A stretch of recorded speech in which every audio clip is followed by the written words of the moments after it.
I'm gonna record the voice of everyone, so the recording should have everyone's voice this time. Okay, I guess we can just start. So I don't know what happened pre-flop in either of these hands.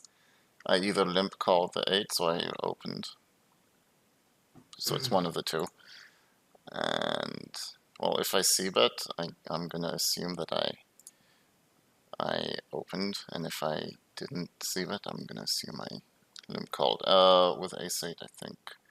I guess this checked through, and I've got like a gut shot, and now I'm betting. I'm not sure if I should be betting on this flop. Like, it's a limp pot, obviously.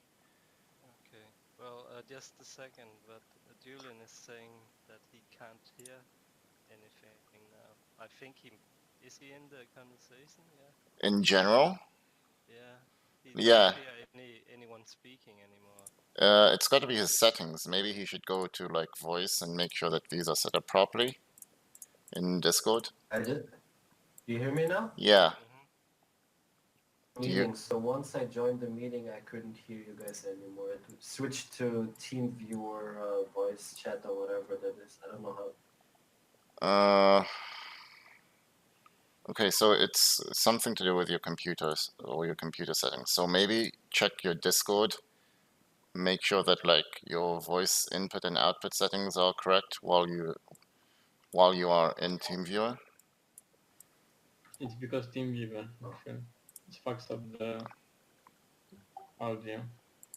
Yeah, and then TeamViewer wants to, I don't know, whatever it's. And then you might need to change some settings in TeamViewer, like extra options, and then I don't know, like check some of these things, basically. Do you hear us or not at all? I hear everything. But he can't. Let's continue then. So on this ace-8, it's a limp pot, and I've got like a gut shot, and I don't know, I'm guessing these two would usually bet with a king, and the 6 and 7 hits probably my range and Button's range the most, but this crossway guy he shouldn't have too many, well, he might have some kings, but he's probably going to ISO some.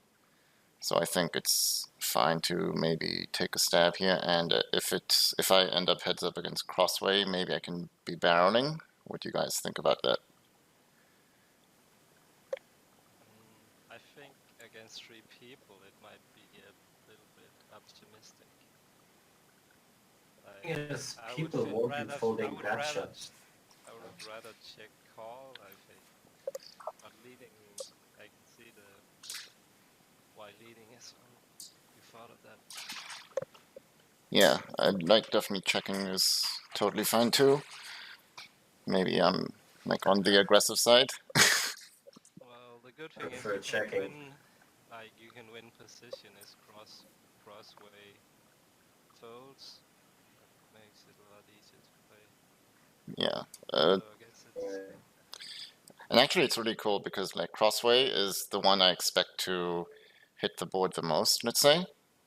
But I put him, because I expect him to have a lot of 6s and 7s, but when I'm betting, I think he has to end up folding a lot of 6s and 7s actually, because I'm betting into 3 people. So I could get rid of the person who I'm most worried about, and then maybe I could check back on some turns with equity or something. So about the sizing though, do you like to always go half pot? Because it's a draw heavy board. I mean, what would you do with top set with kings, or let's say 8-9? I mean, would you always go 50%? Yeah, I'm not sure. Like, sizings are totally... Say it's too small. I would always go on the bigger side with most of your range. Like, for sizings, do you guys even go smaller than half pot ever? Like, on the flop, like, as a c-bet? No. I find myself like, very monotone boards. Yeah, let's say it's ace ace 8. Well, obviously you don't need to bet big on boards like that.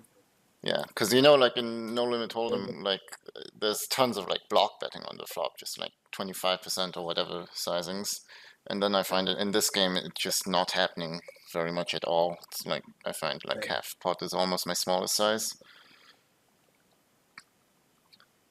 But on this flop, I think. On this spot, I don't think I would go half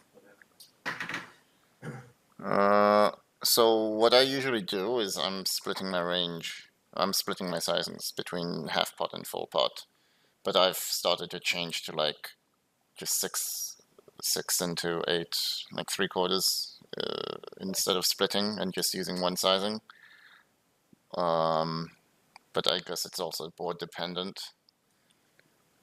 But like, there's a lot of hands that do want to go half pot here, like basically draws, and like weak kings or like naked kings would probably want to go half pot because it doesn't want to like go all in, and like I might, and like probably if I have like a 7 or something, I might want to just deny equity quite often because the 7's never going to win in a 4-way pot by the river. So if I have like queen 7 or like a 7-10 with like backdoor spades or something, I'd probably want to bet half pot with that too because I just want to like take the pot down basically.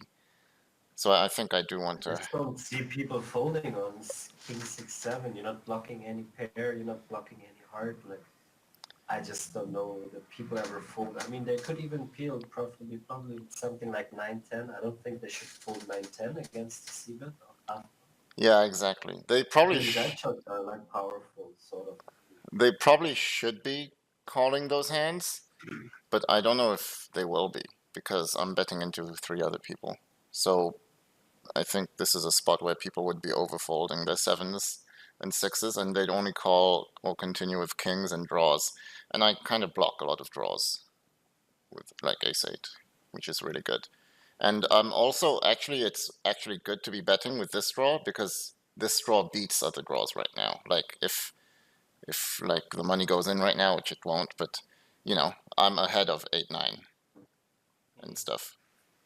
Good turns. I mean, any ace, any 5, and I would say even a 9 is probably good turns where you could barrel.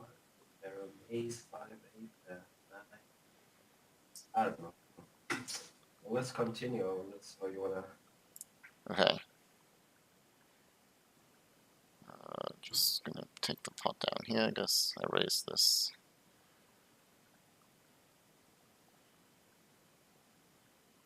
Oh, I did take it down on the left, that's nice. So here, I'm just c-bet and giving up, it looks like. Not. I don't have any equity, so seems fine. Oh, and then, yeah, this is probably a spot where I can be bluffing just a ton.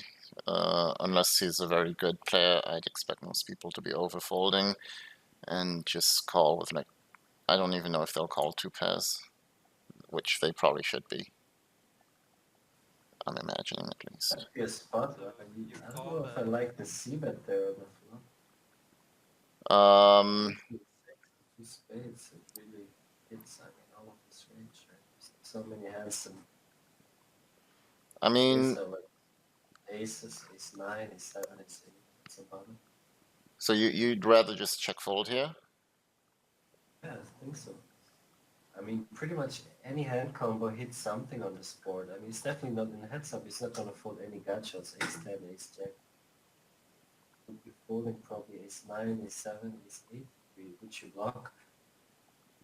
It's jack 9, he will peel jack 10, ace jack, he will kill jack king 10. It's just way too many hands. He could 9, I guess. 10-9 is probably calling. That's just way too many hands. Yeah, if he's gonna call like 10-9, jack 9, then I don't have enough fold equity. Yeah, I mean in No Limit Hold'em this is like a very standard c-bet, but I guess in this game I didn't realize how little fold equity I have. Yeah. Yeah. Did you call a free bet? Did you open this? I opened, I think. Okay. Yeah. But yeah, I agree. Like, probably c-betting the flop's not best.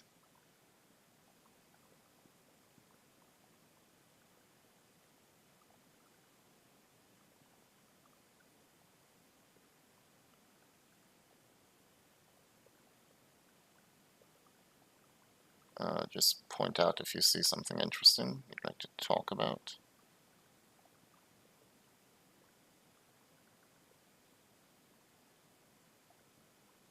Yeah, I think I watched 2/3 of this before, but not the whole thing. Okay, so open-ender here. I decided to check because it's not hitting my hijack opening range. I mean, or limping range. Like, Brain range. I kind of like, I don't know. There's a lot of people who just play their hand, and I kind of play my range a lot more than my hand. Just it's something that I'm used to. So I don't think this board hits my range. So I'll be checking this flop a ton, even with my strong hands. And This was a limp yeah, flop, it's right? I mean, with jack two, right? So yeah.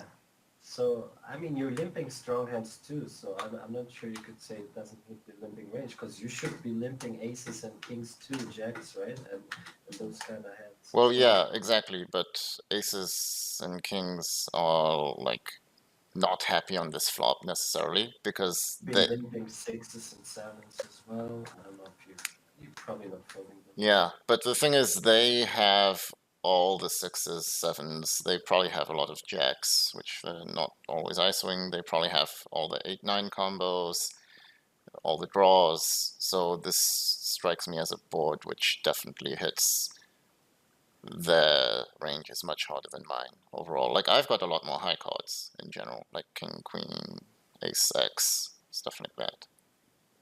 Wouldn't mind leading this. I mean, if you bet a gut shot into three people, then you should definitely bet an But open. in the previous board, that board hit my range a lot harder than theirs. On this board hits their range a lot harder than mine, which is why previously I was betting. This Yeah, I board get that. hits But my I mean, range much short-term more. and range, I don't know. I mean, people are just But straightforward. I mean, if they hit something, they're not gonna fold that. yeah, no, but But there's a region why I play by ranges. It's because I'm trying to think of what they have, and then I play accordingly. And even if I just play by ranges, they're gonna end up, making mistakes that way. Or not mistakes, but like, how do you say? Like, I'm gonna just be making better decisions overall, like theoretically.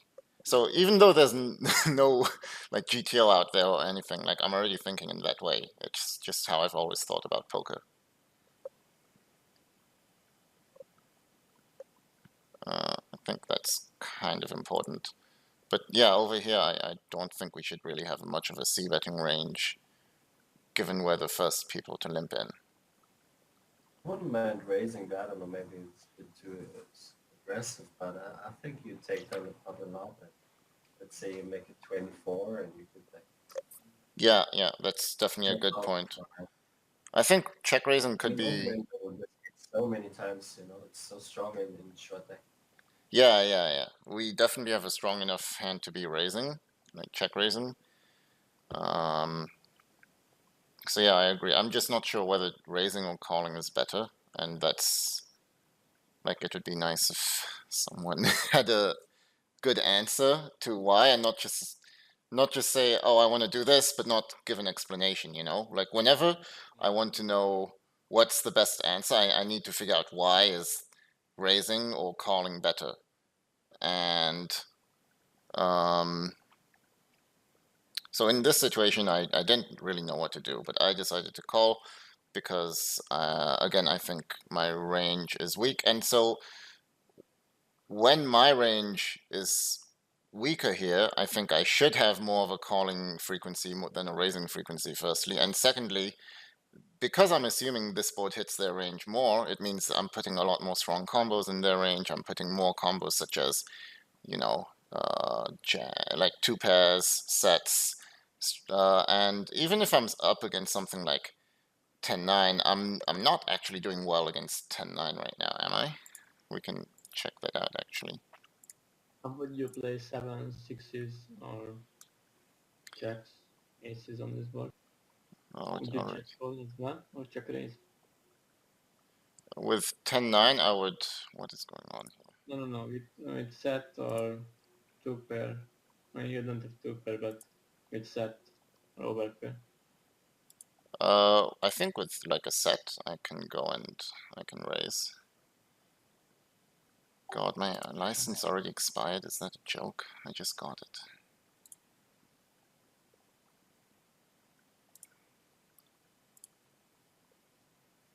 Okay, well, I'll need. Looks like we can't use oranges today. You just have to press activate if it's a trial license. No, I bought the full license, but it looks like it's not working anymore. So I need to contact the guy. What about the other shortcut? You have 2 shortcuts for it, maybe. It's working now, 6 right? plus. No, this is the installation. Okay, it looks like it's working. Let's find out though. Okay, good. So here I want to see like how I'm doing against like just other draws basically. Like Jack, 6, 7, and I've got 8 of diamonds, 9 of hearts, and like against random 10-9. Change the rules. Right. Yeah, he's actually a favorite. So even against like a weaker draw, I'm not ahead, and so I need to rely on fold acti in this spot in order to take it down. And I'm not sure if like bad players will probably be overcalling hands like 10-9. Like probably if I raise a large sizing, they should be folding 10-9, but I'm not sure if bad players will be folding. And I'm assuming most people are weak. Also, like a hand like, Ace-8 is probably doing, yeah, Ace-8 is, again, beating me. And for the previous hand, it was like it was this board, but King 6-7. And remember, we had Ace-8 last time. So in this situation against a hand like 8-9, where like a huge favorite against a hand like 10-9, where a huge favorite again, and we've got some showdown value. We probably won't keep it, but we can. It's also a good combo to keep bluffing because we've got the ace, so we can like check back when the ace comes or something. So this is why I like to use that combo as a bluffing combo, and not this one necessarily. But yeah, I was thinking of that in Well, game. I'm pretty certain. I think hands like 9-10 should be folding. That might be stabbing it up. I don't see them 10 high with a gut shot in the spot. If you make it somewhere around like 5-6x, so 20-24. You mean if I check raise? Exactly. Yeah, they should be folding, but I don't trust fish to fold. Well, there's good turns. You could continue to barrel and stack off. Well, I mean, if I'm check raising like large, I probably would keep barreling. Yeah, I think I would be barreling. and like a lot of them are just gonna fold. Like let's say they peel with Jack 10, Queen Jack, so the turn is a king, and you're just gonna continue barreling. I mean, you get a lot of folds too. Yeah, that's definitely true. It makes a good spot to check raise a flop. Yeah, so the reason to raise is because we've got so much equity, and Exactly. like we can get the money in now, but Blocking a flush draw too in case someone gets it in with a flush draw, which helps a lot. yeah, but Them have like ace 10 of hearts or something. yeah. But the problem is, I just don't think we're getting many hands to fold now, and we need them to fold on future streets. So that's what we're looking for. Because our immediate fold activity is not so high, we're gonna have to check raise and then barrel. and it's kind of like a guessing game on turns. And I don't like guessing games so much. I'm more of like a GTO theory bot type of guy. I'm not really a mind game intuitive type of player. I mean, I've got a good feeling, but for the game, but I feel like just blindly barreling isn't one of the things I'm into. But I'm still aggressive, but it's because I've studied those spots. So It's not blindly, but you do have enough equity to stack off on the turn, I think. If you run any black. Okay, we can see. So we can say that the turn is like a king, and king of spades, whatever. And we've got 8-9. And so let's say that he's got a hand he's never gonna fold. So like 2-pair. Like he's got like You king do have jack. fold equity, right? So you can't say that he's never like. No, but like you just said that we've got enough equity to stack off. So I want to see, do we have enough equity? If we bet on the turn and he jams, do we actually have that equity? Because that's what you mean. So as we see against any made hand, like if he decides to go with a jack or any king, we're gonna have about 25%. About 25%. 25 to 30%. So we can say 27%. And what will the odds be if we check raise on the flop? If we check raise on the flop, what size will I make it? Like 20? 24. Yeah. Would make it slightly larger, yeah, around 22. So actually, I guess I'd just end up jamming on the turn then. If I make it 25, and then the pot would be like 60, and then I'd have like a bit, like about 60 left. So I'd probably end up just jamming. That would be a pretty profitable play. Yeah. It, a lot of folds. Yeah, it would be a profitable play, I think for sure. you get a pretty large number of folds, say, against a smaller bet like that. Yeah, I agree. To me, if they bet 4 into 7 on this draw heavy board as well. Yeah, so for sure it's going to be a profitable play. Yeah, I think it's a good option. So you think that's better than check calling?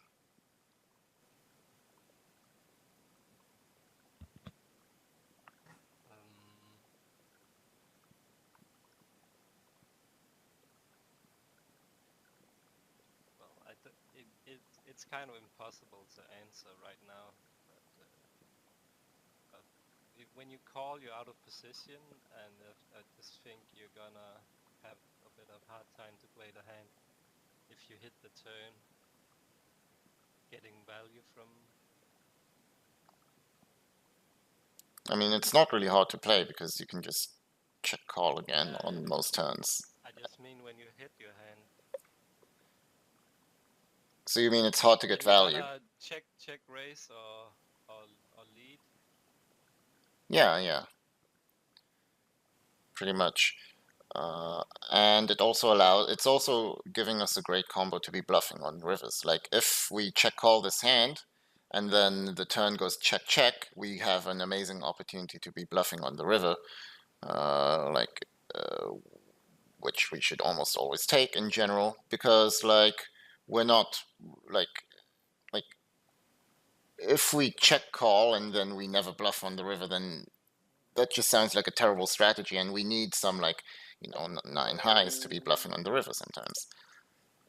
So this seems like a great, maybe not this exact combo, but quite a lot of combos.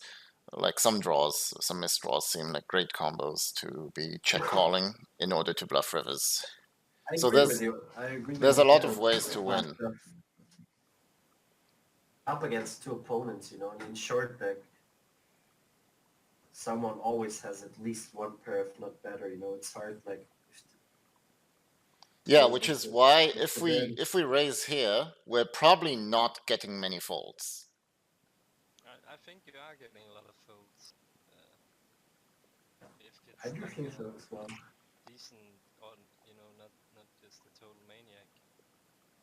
People are not stacking off with So you think that we're getting more folds here on the flop than if we were to check call and then the turn goes check and we bluff on the river?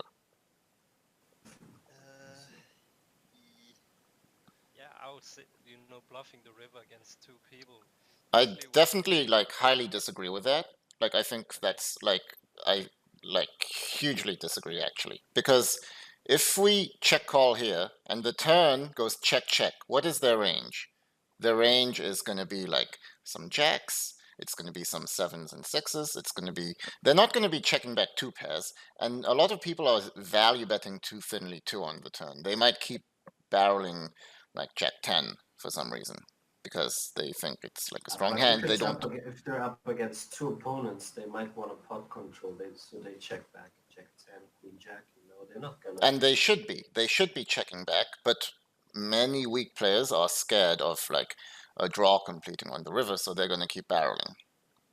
And then they're not going to be barreling all their draws. They're going to be scared that we'll call twice, or they'll get check raised with their draws. They'll want to realize equity, so they're checking back a lot of crap hands that they can never call on the river. They're going to check back a lot of their sevens. They'll check back not enough jacks. They'll be checking back a lot of their sixes. They'll be checking back a lot of their draws. And then on the river, like we're either going to hit an 8 or a 9 or a 10 or an ace, or like some other card will come which we can represent really well. So it seems to me like we've got a lot more fold equity on the river by check calling and then betting on the river rather than if we check raise here.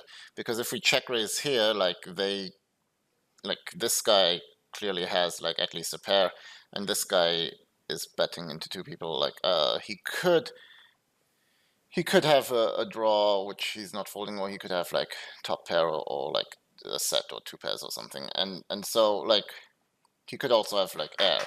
So like their ranges I'd say are stronger on the flop than on the river if it goes check check on the turn. I think that's pretty obvious. I don't think that's like a successful bluff spot when it goes check check on the turn. Yes, think about hands they must have for them to not be able to call the. To call it your river bet. It's just way too many cuts or combos of hands they could have that actually improve their hand. And I think that's kind of a mistake people make. You know, they just overrate the hand strength, so they'll call with, you know, jack no kicker, maybe never fold would call with that. I mean, they should be calling with those hands, I think. And they'll and the thing is, again, they usually will be barreling those hands on the turn. Well, on a lot of like blank turns. I wouldn't make a judgment about how they play. I mean, if it's like 50 cents or 30 cents ante, I mean, people are not playing close to what is play. Or no, yeah, exactly. But that's why we need to know what they should be doing. They would be this or that, you know. No, but that's why we need to know what they are supposed to be doing, and then, like in a theoretical sense, in a correct sense, what is good, and we have to make assumptions about how they play. We need to make assumptions of the population, what they are doing wrong, and that's what I'm doing right now. I'm assuming that people should be checking a lot of jacks on the turn in order to call them on the river, and that's what they should be doing. But that's what the population is doing wrong, because I'm assuming that most of them will be barreling too much with the jack. And I think that's a pretty good assumption to make. Because, like, if you don't have these assumptions, then what are you going to do? Are you just going to, like, go into it and be like, oh, he's doing random things, so I'm just going to click buttons too? Like, you can't just randomly click buttons. You need to have, like, good decisions and thought process in order for everything, basically. Yeah, but what turns do you think they are barreling with the jack, for example? Because not too much, like, total blank cards in the turn. Yeah, but, like, probably anything lower than a jack. Yeah, but that's also complete, like, straight draws, so it's not that comfortable for them. Yeah, that's true, but, like, they'll still be barreling them anyways, because they're, like, scared of like, getting bluffed on the river. Or, like, letting draws get there. That's how fish play. The thing is, you know, there's at least 4 cards already on the turn that will complete the straight, you know. Yeah, an yeah. ace, an 8, a 9, and a 10, you know. So I mean, people should be also pot controlling and checking top pair, you know, if they only have top pair. Yeah, exactly. They should be, but they won't be. I've seen it so much from like fishes. I've played against enough fish already in these games to know that they're not pot controlling enough. Yeah, that might be true actually, but I'm not sure. I mean, it's the same in like So what other you're saying formats. is if it goes check through on the turn, I've got a premium bluff pair, spot. top pair. If it goes check through on the turn, they will very rarely have top pair. Yeah. What hands are they betting on the flop that doesn't get on the river? But think about two cuts on turn and river that would not hit their whatever they have. So they might be That's betting. Ante They and might be betting a 7, planning on just taking the pot down. They might be bluffing. They might be betting some draws, and then like 2 overcards come, like queen and king, or like an ace, or like they might be betting like 8-10, and then the turn brings a 10, and they check it back, and then the river brings a queen, and I can bluff that. there's 4 cuts you're up against. Not just I mean they're not both gonna have 8-10 or whatever, but a river bluff would be good, but it definitely depends on the cut. You can't I don't think you should be bluffing any river. No, yeah, we can't be If it bluffing goes any check river, check on but the turn. like we can bluff a lot of rivers, let's say. Definitely not every river, but like basically if the board's not pairing, and if we don't hit a pair, we can bluff.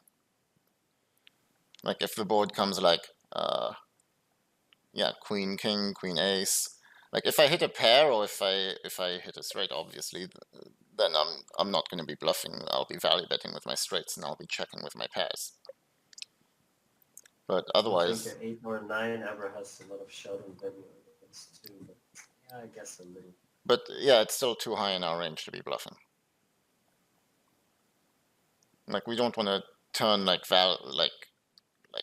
some hands with some showdown value into bluffs, because the fact is there's still going to be some hands that we beat.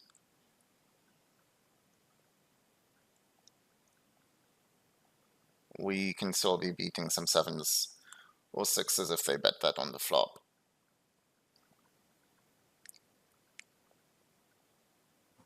Yeah, should we just go to the turn? I guess we heard merits to racing and some merits. Okay. But I think you could lead this, actually. Calling with this type of hand, you could lead this.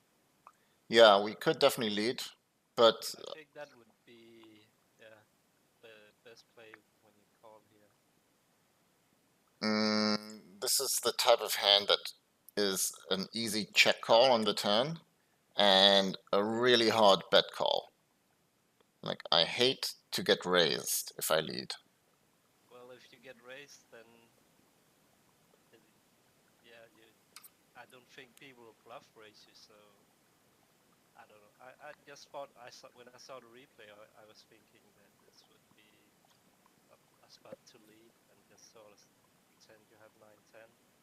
Yeah, I mean, it's a very good spot to lead in general, like in terms of our range. We can be leading this card a ton.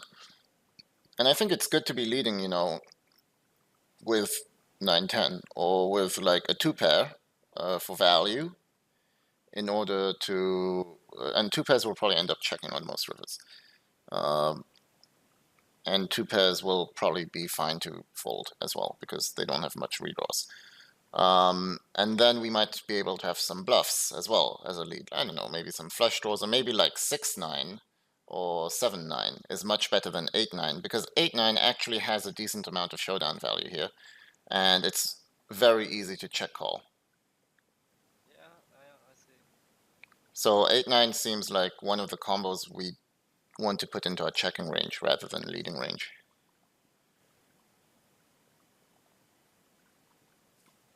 Okay. And then, like, I've got showdown value, so just, yeah. And he checked back 6-7, which I think is a pretty good play by him. Like, I think he played hand quite well, this guy. What do you think?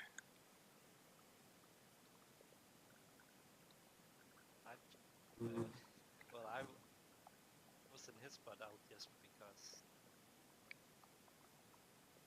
get some value from Jack or possible straight. Would also rather tend to bet two pair on this. I mean, Oh, you mean the turn or with? Yeah, the turn. Okay, the turn. Yeah, turn check is good. I wouldn't bet that. I was thinking about river. Oh, you're thinking you check raise or what on the river? Well, never mind. You just said his play out fine on the river. That was what I thought you're saying, but yeah, you're talking about the turn.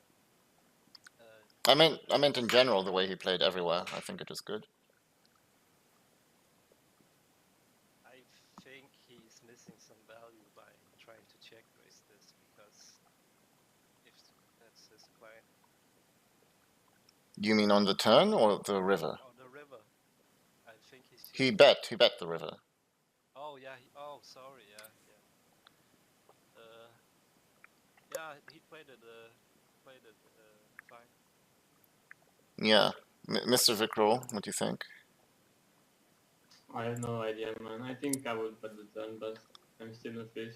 So. Like, I think, yeah, I think his turn check is like extremely good because, like, this is the type of hand which can snap call against a bluff if like a blank comes. Like, if the river comes like a queen or a king, it can basically snap call. And that's a river that some people will be like able to bluff. Like if I didn't have anything, I would have been bluffing on a queen or king for sure. And then, yeah, what's the problem? There's not a lot of you say blank. You like to say blank a lot, but in short there's not a lot of blanks. I mean, pretty much any card you can say on the river could improve someone. Let's say ace brings a straight, 10 brings a straight. I mean, queen or king could easily someone have king jack or queen jack. Yeah. Like there's only there's like the blanks are kings, queens, and board pairs, which is still a decent amount. So it's less than you would have in full deck, but it's still like enough. And like people still need to be protecting their check back range, which is something that I think people are not doing nearly enough. In general, like in Hold'em, they're not doing it enough, and in this game, they're doing it even less. But it's probably right to do it even less in this game.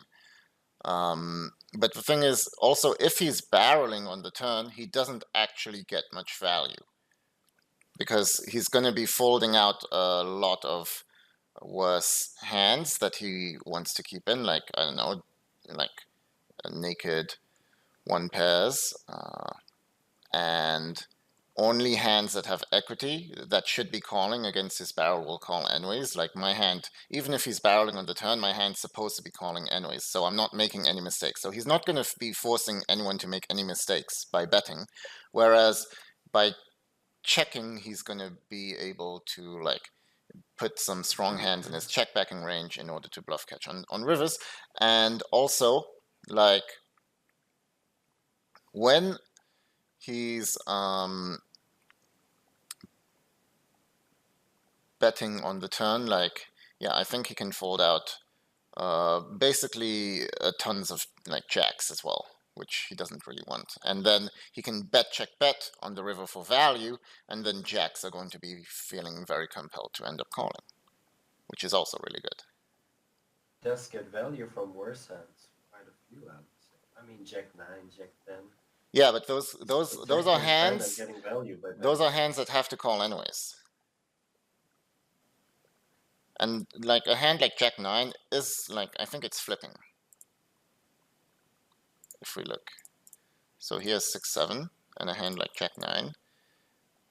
So it's got 43%. 43. No, definitely. I'm not denying. I know that Jack 9 has a pretty decent equity, but if he didn't hit the 7, he wouldn't get any more money in the pot, right? Like he wouldn't, I'm not sure if he would bet his pair if the river was a queen, a king. Probably just check it down, right? But by betting the turn, he gets value from hands he's still ahead against, you know? And Yeah, but the 8 is also a card where like he's gonna not be he's gonna hate his life if he gets check raised. So, you know, a lot of better hands just completed. Straights, better 2 pairs. He's got bottom 2 pair. So it seems you're right. like his hand strength isn't much stronger than ace jack. Definitely would hate his life if he would get check raised. I mean, if he gets check raised, actually I think it's a pretty easy fold, to be honest. Definitely. Jack 10, even Jack 10 is doing very well. They're like basically the same equity. That's kind of surprising to me. So the gut shot and top pair. Yeah. So like, Jack 9 has an aces. yeah, I don't like to think in terms of I can get value now or later. I like to think of how am I making villain make the most mistakes? Because like we want to capture the most EV for every hand, and the only way to do that is to make less mistakes than villain. And if we put villain in spots where they can be making a lot of mistakes, then that's really good for us. And also, when we check here, like this never fold guy, he might be betting with a jack, and then we can use our hand as a bluff catcher. So that's also really good. So I see a lot of reasons to be checking this on the turn. So I personally think his play was super good. I don't know what happens here. It looks like a 3-bet pot.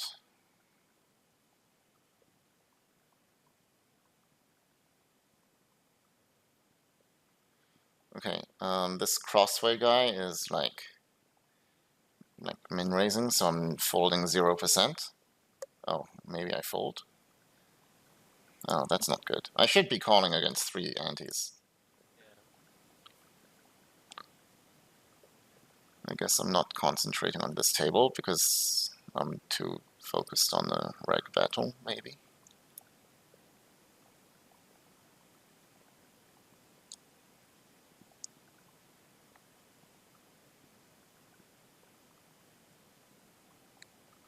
So again, these are hands I could be opening, I could be limping. It's whatever, really. Like, would you rather, do you have a pre-flop strategy, or does it not matter to you much? And are you talking about? I mean, like, either of them. It's fine, I guess. I think usually I would prefer limping a hand like ace 8. How come? Just because I just think ace 8 you just have to hit very specific flops or to be like to play it out, you know, to be out of position against this guy. Yeah, so I guess you'd be limp calling. Yeah.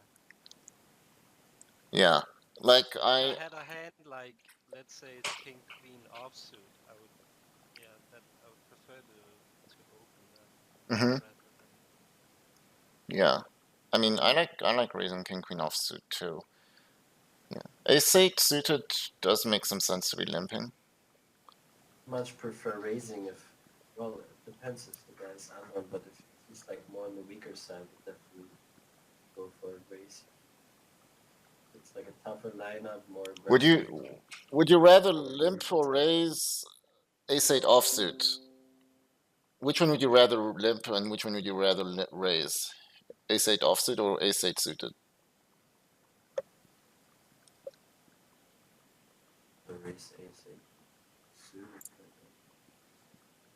How come? Ace 8 off is a pretty weak hand. I think you could just fold that pre, you know. Doesn't play that great. Yeah, but we're on the cutoff, so I'm not folding much from this position. I'm trying to think. Like, heads up, I like to raise a more polarized range. I don't like to raise like just for value. So I like to raise some of my strong hands, and I like to raise some of my weak hands. And when I'm raising my weak hands, I want the hands to be able to have some playability post flop. So, you know, something with like ace 8 seems to me more playable than ace 8 offsuit, ace 8 suited, I mean. So, because we can hit those flush draws, and backdoors don't mean much in this game. Probably something from hold I might take because I put too much emphasis on backdoors, but yeah, it's still something basically. So that's why I did raise, but I'm still not sure if this is a good raise or not. So yeah, we'll have to figure that out. And like again, this is a flop where you probably would not see bet, right?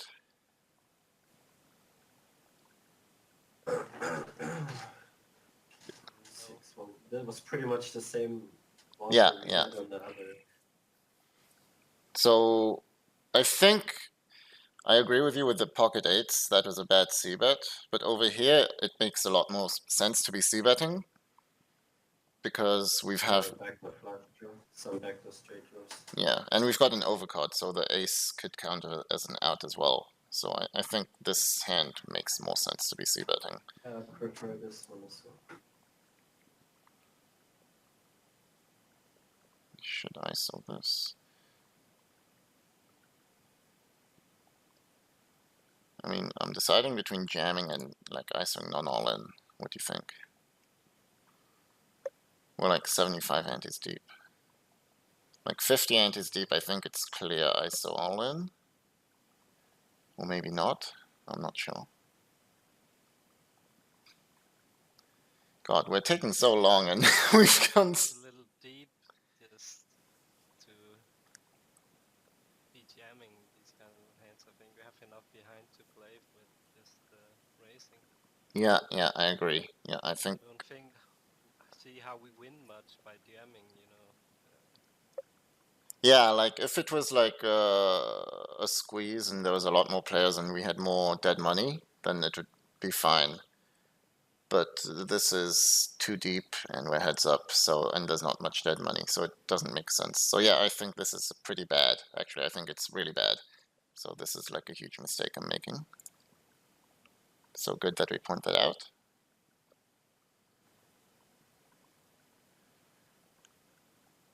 And on the left, I think this is one of the best combos to be bluffing. I mean,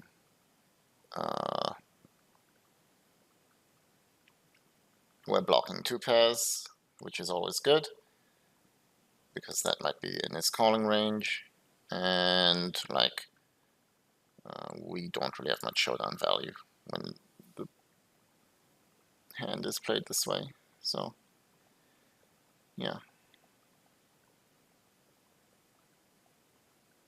Yeah, I don't know if when you bluff if you should make it larger sizing. What sizing would you use? I just sometimes yeah I see a lot of people do too, like you know you can yeah just I would rather bet pot size or something. Just what if I'm bluffing there. What do you mean? Like, why pot? Just because when we're for value we're only doing this with you know ace king or possibly jack of spades. Not really. I think I'd value bet every single spade.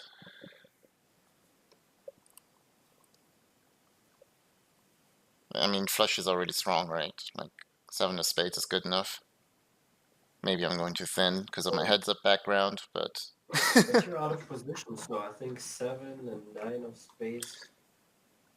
I mean, Call. no, we have to bet. Catcher. We have to bet because, like, what are we going to do? Are we going to check call?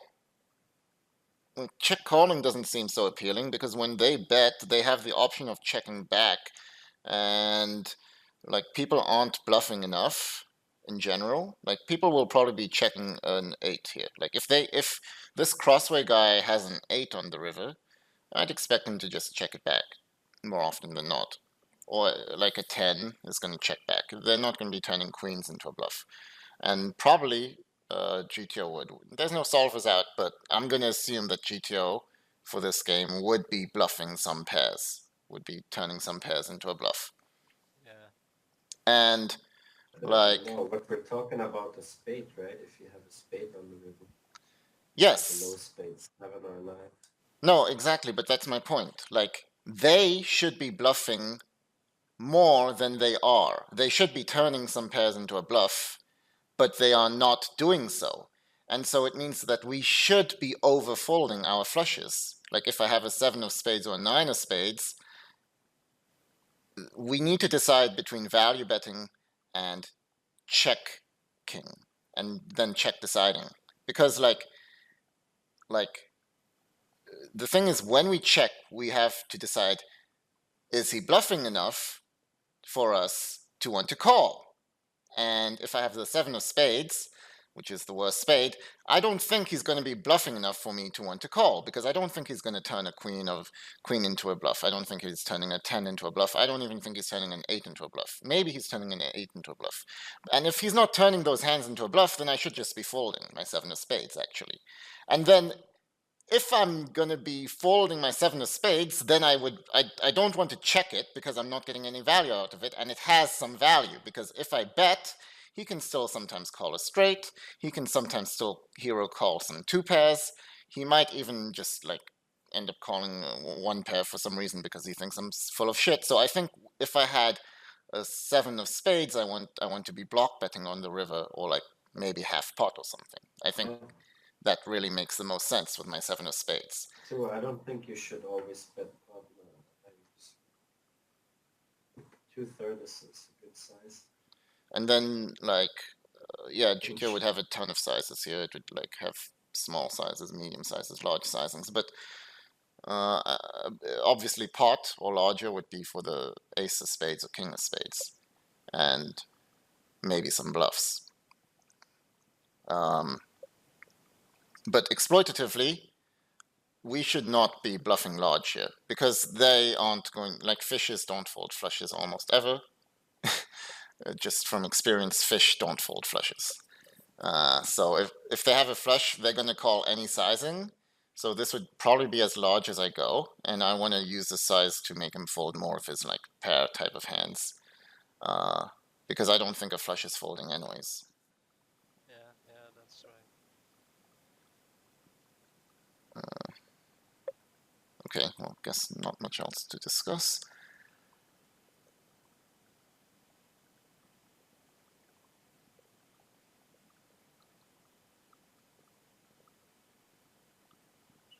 Just betting like almost everything here. God, we've talked so much already, and we've only gone through 4 minutes. It's so crazy.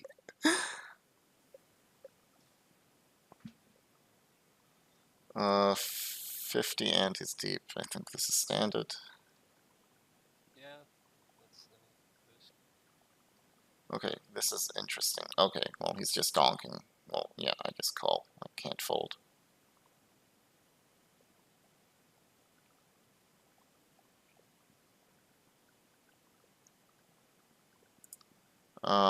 So he donked the turn on this jack. And so I called because I had an open-ender, pretty easy call. And now he's barreling on the river. And like, his story is like, he turned a stronger hand. Like he turned a straight but then the straight wouldn't be barreling on the river necessarily, especially not with the sizing. And so he's saying he turned like a jack, like what, jack 9 or jack 8. Okay, that might make some sense. Be betting queen jack and jack 10 as well, I think. Yeah, maybe queen jack and jack 10. So that's what he's saying. And so I don't hate calling here, but I don't hate folding. I think it's a really close spot, basically. Let's see what I did. I just folded. Okay. I think he just had, you know, you have a full house much more than you would think in that spot, and he doesn't have too many bluffs. Yeah, but I mean, why would, like what full houses? Like, you mean jack queen? Well, he King could jack? play I mean, any 8 or any jack like this. Like, ace jack for sure. I mean, why couldn't he have ace jack? I mean, he should be. I mean, why would ace jack be donking the turn? The flop went check check, right? No, I see bet the flop. Are you sure? Yeah, I potted the flop. Okay. Huh. I kind of got that wrong then. Interesting. So I don't think he has many. I mean, Ace jack doesn't make sense anymore. No, even any. I don't see him even dunking any jack on the turn. It's kind of weird. yeah, like actually his line isn't making much sense. Maybe I'm more towards calling now. Anyways, I folded. So Kind of random. What about an 8x? Maybe he's jack calling and I don't know. yeah, like maybe he's doing this with an 8, possibly. Just look like 8x. Yeah. Check call. But if he's doing it with 8s, I don't really like his line. But yeah, it's definitely possible. Like the thing is, he's not getting much value if he's doing it with an 8, unless he thinks I'm a really good player who's going to call him with exactly 10s, or like a straight, which I would probably be raising on the turn, which most people would be raising on the turn. So.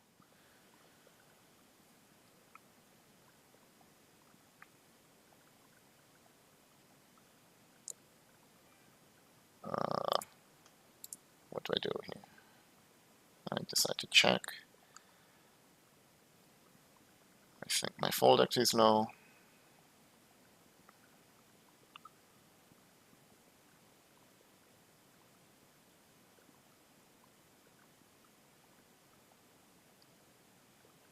Okay, this is an interesting spot. Like, would you rather bet or check this flop here? 10-7-6 limp pot.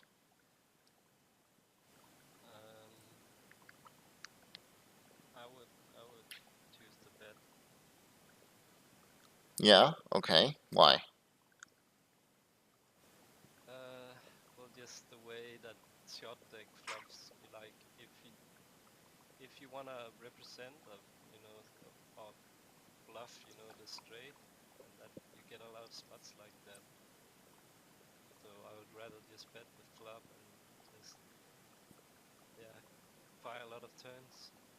When you have you could like if you Okay, have so what's your betting range?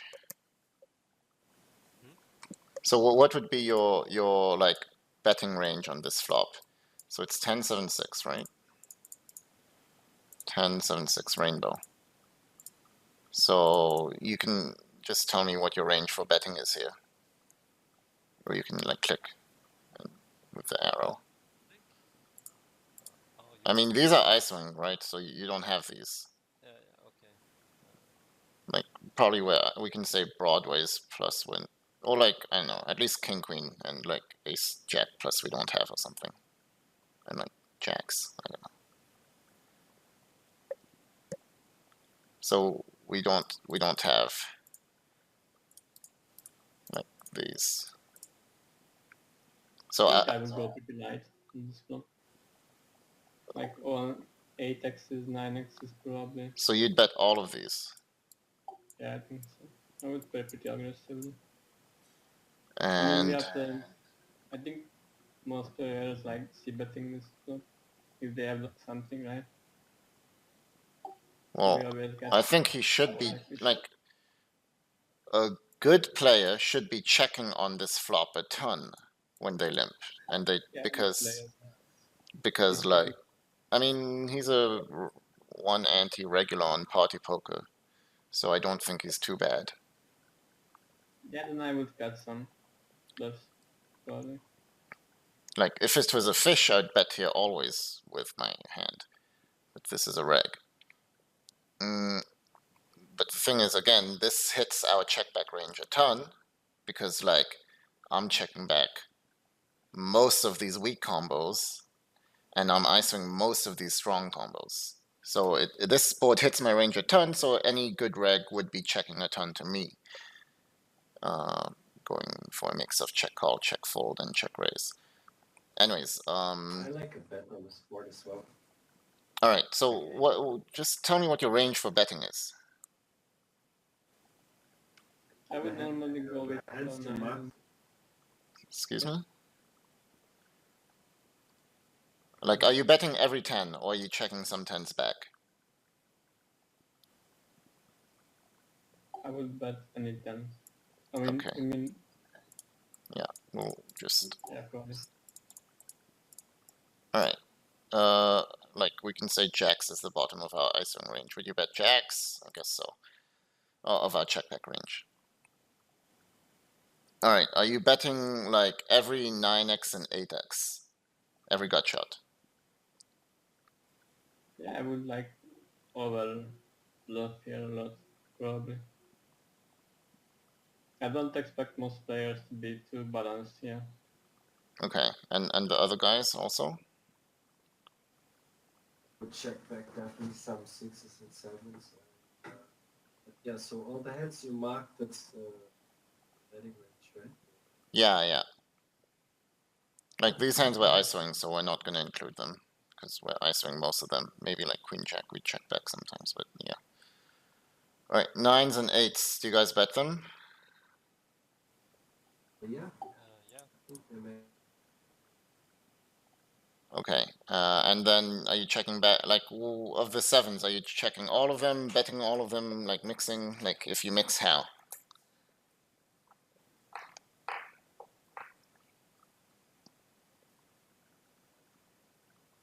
Well, like I prefer to check back the ones with pass sevens and a gut shot, and then choose the. Okay, so you're gonna bet like, If you have. you're gonna bet like that. Yeah. And then the 2 pairs you'll be betting to, I guess. 10, 7, 10, 6. So you're checking back 9. This is your check back range. Like 9, like bottom pair plus gut shot. Why do you want to bet king 6 or queen 7? I don't know, would you bet king 6 or queen 7, or would you? No, check those Would back. not. All right. And then 7s, which ones are you betting? Which ones are you checking?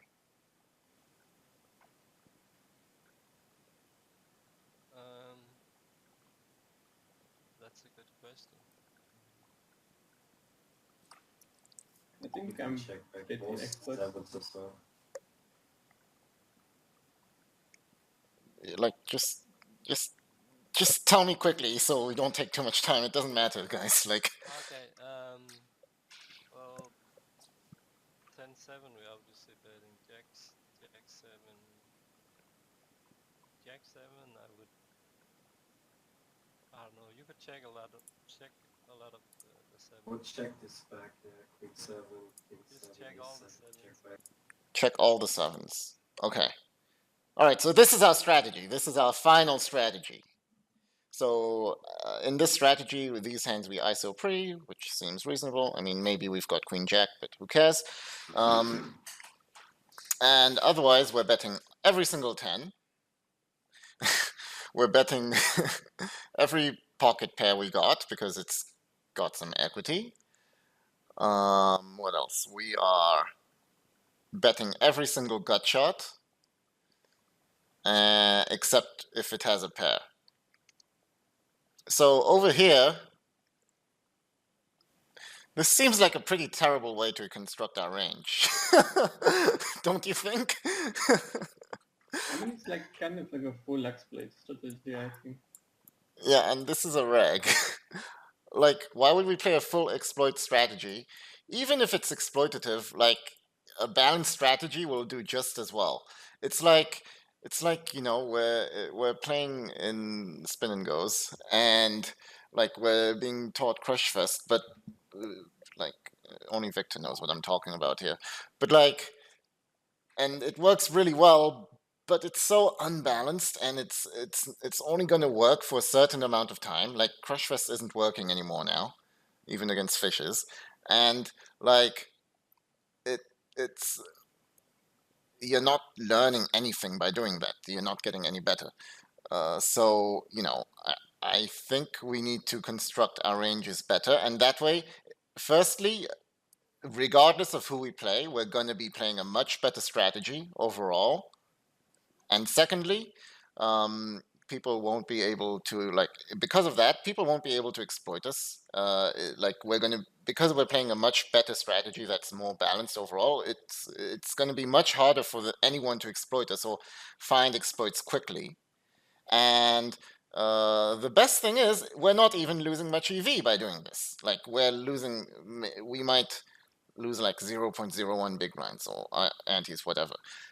We're not going to lose very much by playing a better strategy where compared to an exploitative strategy in this spot. So the reason why this strategy seems quite terrible is because with this checkback range, basically villain can he can just probe every single turn. Like he can probe 100% of turns, and we fold almost every time except these 9-6, 9-7 type of hands. I mean, Right? I would play like this if my assumption is that they are not defending the range, right? Yeah. If they do so, then I would obviously check more 9s and 8s and probably check some 2 pairs of set or something like that. Yeah, but like mixing it. Playing your exploitative strategy, it only makes sense if the player we're playing against is absolutely terrible and we know it, and he's not going to adjust, he's not going to change the way he plays, and that's the only reason why you want to play such an exploitable strategy. And this guy, we have no reason to believe that. Like, he's a reg, he's on party poker, he's playing mid stakes, like it's like the balance for sure. Like, it seems to me like I don't want to play such a terrible strategy.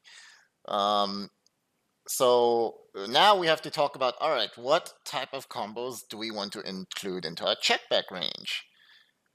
Well, I probably want to include some more gut shots and not just be bluffing every single one. So which ones? Maybe maybe these ones make the most sense, like Jack 8 and Jack 9, because these have gut shots to the nuts, which is extremely valuable because you probably want to bet these sometimes and check these sometimes, because when you have the gut shot to the nuts, you're going to stack them if they also have a gut shot, which is great.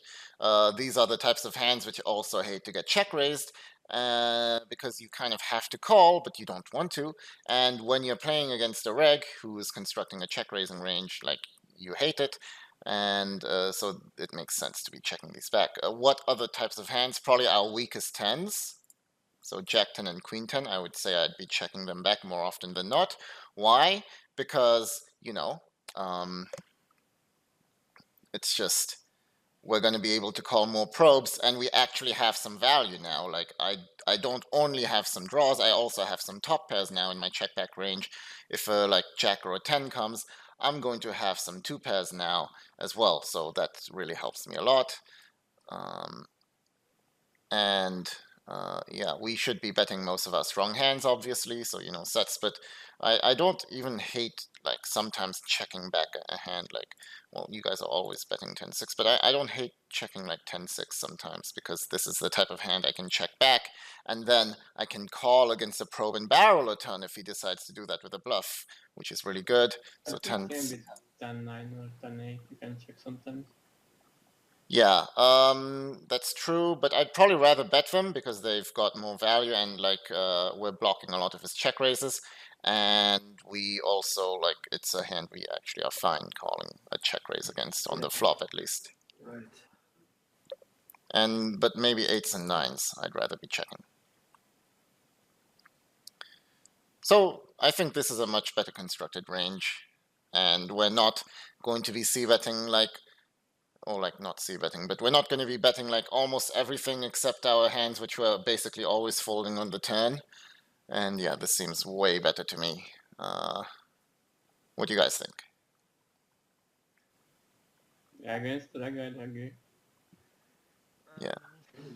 Yeah, I see. Like, but you also have, if you're used to having all these balanced ranges and stuff. But I think maybe in this situation in short deck, I wouldn't check back too much.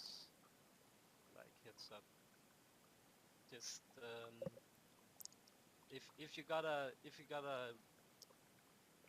have a strong hand, if you have Jack 8, then you have to treat it a bit like blockers. I think Jack 8 you can just yeah, bet the flop and yeah, barrel a lot of turn and rivers.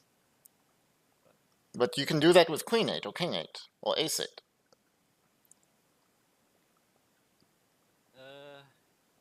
Yeah, true. So you have so many hands to choose from your bluffing range that you don't need to do it with Jack 8. I think you're just maybe this is when I'm thinking about it in compared to short deck, it seems like you're checking back a whole lot of hands when you really just wanna bet and be in position and build the pot. I mean, why do I want to build the pot with Jack 10?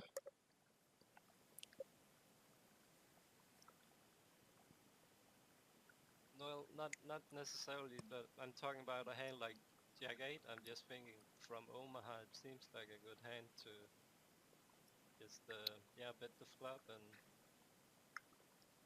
Okay, well, if you want to check back Jack, I mean, if you want to bet Jack 8, that's fine, but then you probably want to be checking back some Queen 8 and Queen 9 or something like that.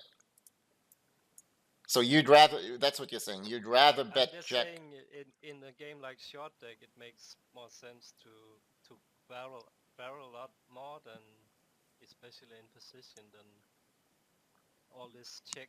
You know, in normal hold'em, I think it's more important than in short deck. Yeah, but you know, we're already betting a ton here. Like, this is already a very high betting frequency.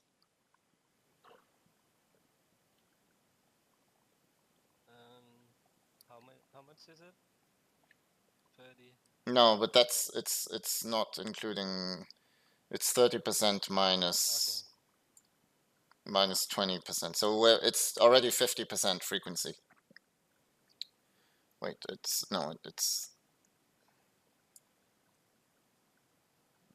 so right now it's 20. So it's gonna be 30 out of, I don't know, but like we're betting over half the time at least, basically. And then you're going to be barreling a lot. But yeah, we should be betting a lot on this board too.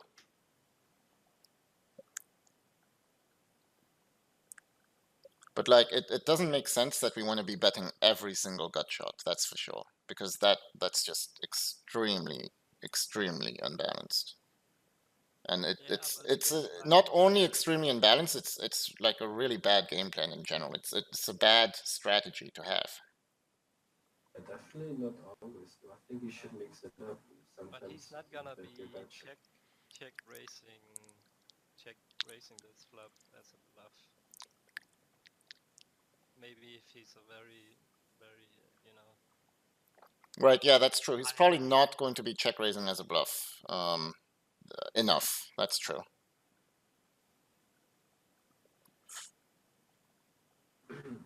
But So what's next on the calculation? So well, I guess the the point was range. just to show, like, yeah, how much if you want to check back a lot on this flop, you know. No, I don't want to check back a lot. I want to have a good strategy. Like, this is why I'm studying this. It's not because I want to know, oh, what do I do here? All right, I'm just gonna blindly bet every single gut shot and every single 10. Like, no, I wanna come up with good strategies that I can use for in the future. Like, I don't want to play a game with these general guidelines where I just do everything automatically. I want to have a solver in my head while I'm playing. That's how I think about poker all the time. Mm-hmm. So I think that's the way to play well in poker and like make it to high stakes. You need a solver in your head while you're playing. You don't need to have a solver to have a solver in your head. Yeah, yeah. Like, I don't need pure solver to know how to play well while I'm playing. And then I'm adjusting to my villains constantly depending on how they play, their statistics. Like, I'm doing this in my head. I'm node locking in my head while I play.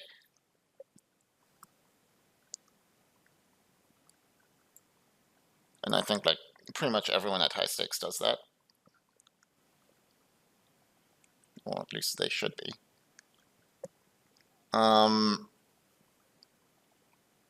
But yeah, like about the betting gut shots always. Like, or like you said you would bet these always, but then sometimes you'd check them back. But how do you decide which ones to check back? Like, do you have a randomizer to help you to decide to check back or not? No, I I'm never. not sure which combo I would choose, to be honest. So if you don't have a randomizer, then you need to select combos because I know so many people, they're like, oh yeah, I've got king 8 here, and sometimes I'm going to bet, sometimes I'm going to check, but they don't have any way to determine how they do it. They don't have a randomizer, they don't use suits, and what ends up happening is that they always end up betting it, or they always end up checking it. Like, they pick either one, and so they're not actually sometimes betting it and sometimes checking it like they would if they had a randomizer. They are actually always doing it anyways, and so it's not true what they're saying. Like, I've coached a lot of people like that, and like 18 big blinds deep, small blind versus big blind, and I'm asking them, so do you jam ace jack off at the stack depth? And they're like, yeah, sometimes. And then we look through the hand histories, and it's like, no, they always jam it. So it's really easy to be inaccurate like that. So we need to also, when we talk about things, we need to be very specific about what we're saying as well. Yeah. Okay. Yeah. Anyways, Would you randomize or choose combos? what's up? What would you choose? Would you randomize it? No, I'm not using a randomizer anymore. Like, especially on Winamax or now on short deck, I don't think there's a point. Like, people are so bad. You can just look at the clock. If it's even, then you choose that. Yeah, yeah. I mean, if you want to randomize, definitely there's nothing wrong with it, but I just don't see the point. I want to like play more exploitative, and I would rather make the decision I think is best, whilst maintaining balanced frequencies in general, in order to make it so that people won't find it easy to exploit me, basically. And obviously, like, if they know exactly what I'm doing, they should be able to exploit me, but no one's going to be good enough right now for the next year, at least, I think, in this game to find out. So yeah, I wanna like build build exploitative game plans in general. Not like I'm like, I know a lot about GTO in theory, but I'm not a GTO player. I am extremely exploitative when I play. So anyways, against a reg, how would I choose? I thought that I would want these combos in my checkback range because I don't want to call against the check raise, and they seem like good combos to be delay and barreling or catching probes on the turn, basically. They can turn a lot of extra equity, so I felt like these would be the combos. They can catch extra equity on turns, like if a jack or a queen or a king comes on the turn, these bring me a lot of extra equity, whereas others don't. So I felt like these might be my combos, but I don't mind betting these and and checking these, because I know they have like showdown value or something. But I'd rather do it the other way around. But I don't think it makes a difference. I just think you should pick some of them at least. All right, it's been like 1.5 hours, so. yeah, but it's interesting to see. Like, I haven't used oranges yet, but yeah, should probably get that. All right, let's finish this hand and then call it a session.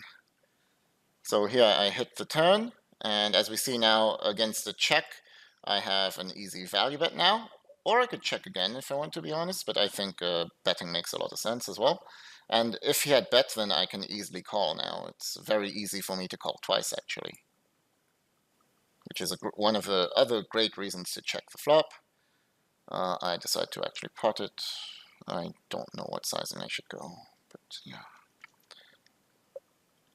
And now I have an easy check back on the river. And he had ace jack. And I think his play is okay. I think he could have definitely value bet on the turn. But yeah, no comment on this play. All right, so let's end the review here. I think that's good. So we only have like 7 reviews more for this. we can do some more tomorrow if you want. Do you want to do that? Yeah, we can